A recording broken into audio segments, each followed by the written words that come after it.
हर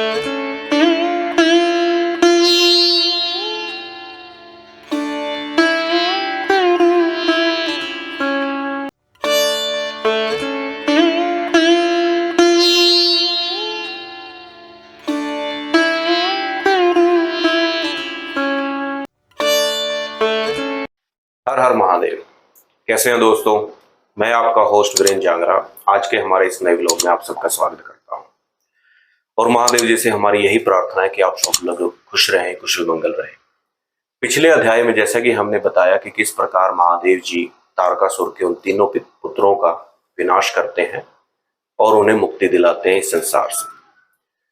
आगे का वाक्य इस प्रकार है कि एक समय की बात है जब देवराज इंद्र जी और उनके गुरु बृहस्पति दोनों महादेव जी से मिलने के लिए कैलाश पर्वत पर पहुंचते हैं। उनके आने के बारे में महादेव जी को पहले ही जानकारी मिल जाती है, तो वे सोचते हैं कि क्यों न अपने भक्तों की परीक्षा लिए जाए। तो वे कैलाश जैसे ही जा रहे होते हैं इंद्रदेव जी और बृहस्पति जी, वो रास्ते में महादेव जी एक साधु का रूप धारण करके वहां पर बैठ जाते हैं और उनका आने का इंतजार करते हैं। जैसे ही इंद्रदेव और उनके गुरु वहां पर पहुंचते हैं, इंद्रदेव उस साधु के रूप में धारण किए हुए महादेव जी से पूछते हैं कि क्या आप बता सकते हैं कि महादेव जी अपनी कुटिया में, अपने निवास स्थान में है या नहीं। तो महादेव जी जो हैं अपने ध्यान में बैठे होते हैं और मतलब वो थोड़ा सा भी उनकी बात का जवाब नहीं देते और हिलते भी नहीं है। तो 2-3 बार पूछने के बाद इंद्रदेव जी जो हैं अति क्रोधित हो जाते हैं, उन्हें बहुत ज्यादा गुस्सा आता है और ये देख करके वे उस साधु के रूप धारण किए हुए महादेव जी पर आक्रमण कर देते हैं, अपने वज्र से प्रहार कर देते हैं। तब महादेव जी देखते हैं कि इंद्रदेव जैसे ही उन पर प्रहार कर रहे हैं तो महादेव जी का उनका रुद्र रूप वहां पर धारण कर लेते हैं वो। और महादेव जी जब इंद्रदेव को भस्म करने के लिए जा रहे होते हैं, तभी उनके गुरु बृहस्पति महादेव जी को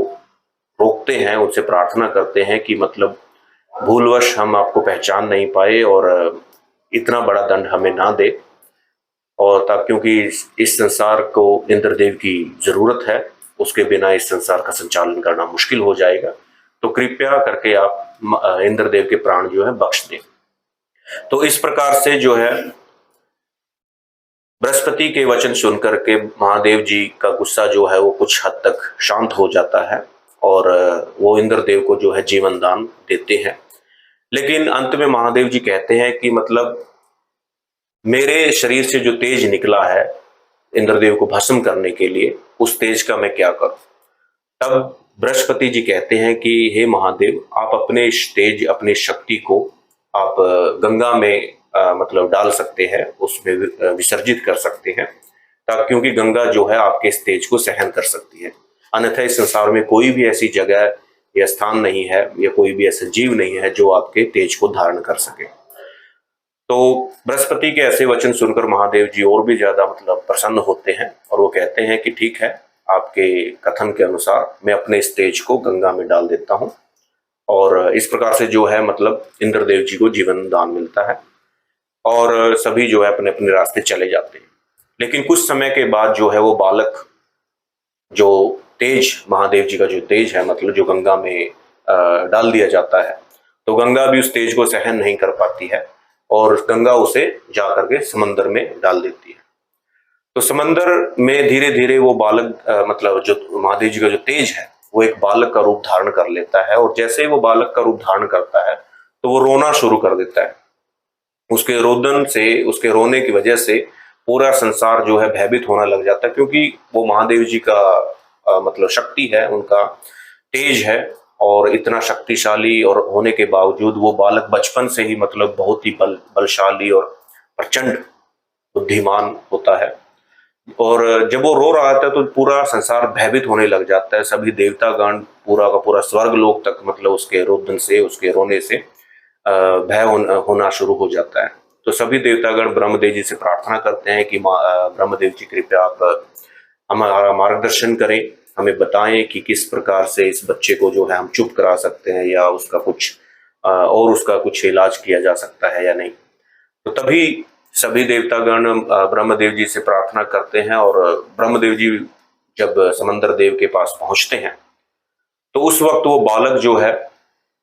ब्रह्मदेव जी की गर्दन पकड़ लेता है, मतलब उन्हें अपने दोनों हाथों से पकड़ लेता है और इतने जोर से वो पकड़ता है कि ब्रह्मदेव जी की आंखों से पानी आ जाता है, जल आ जाता है। तो इसी वजह से ब्रह्मदेव जी जो है उस बालक का नाम जालंधर रखते हैं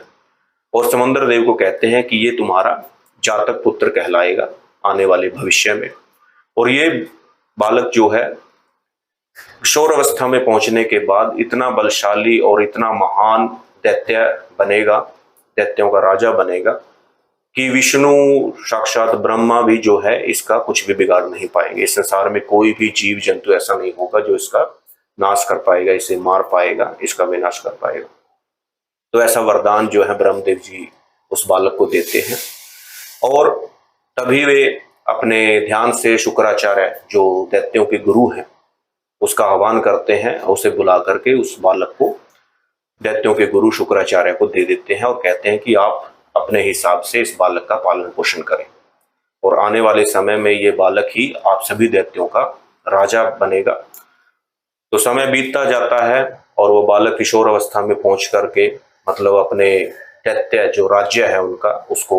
अच्छे तरीके से भली भांति से आगे बढ़ाता है और सुख शांति से अपने राज्य में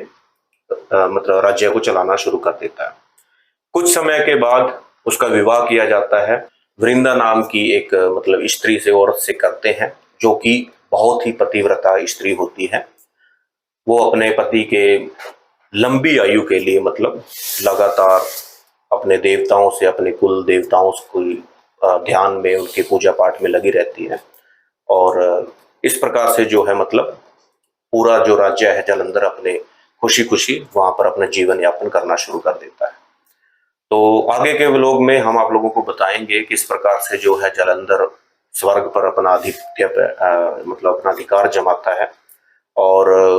किस प्रकार से वो प्रॉब्लम्स क्रिएट करना शुरू कर देता है पूरे संसार के लिए, देवताओं के लिए, और अंत में महादेव जी किस प्रकार से जालंधर का संहार करते हैं वो सभी हम आप लोगों को अगले एपिसोड में बताएंगे। अगर आप लोगों को हमारी जानकारी अच्छी लगी हो तो कृपया आप हमारे चैनल को सब्सक्राइब करें, शेयर करें, कमेंट करें और इसी प्रकार की और भी दुर्लभ स्टोरीज या जानकारी हम आपके सामने लाते रहेंगे। तब तक के लिए धन्यवाद। हर हर महादेव।